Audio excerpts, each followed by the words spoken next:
How to add effects on CapCut Mobile. This will work for both CapCut Android and iPhone. First of all, make sure that the video clip that you would like to add the effect for is not selected. I know this is actually counterintuitive, but that's just how it works on CapCut. So now, with nothing selected, in the bottom toolbar, you should actually see the effects option. Simply tap on that, and then choose the type of effect that you would like to add. In our case, we will go with video effects.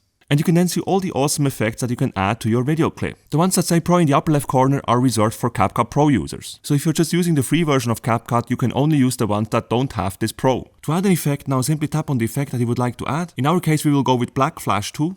And then above, you can immediately see how this is going to look like, which is pretty awesome. So if you like what you see, you can simply tap on the tick icon to add this effect. You then see the effect below your video clip. While the effect clip is selected, you will see these white handles on the left and on the right side. You can use these now to adjust the starting point and the ending point of the effect. So let's say we would like to have this effect starting from the very beginning, so I would simply drag the white handle to the left.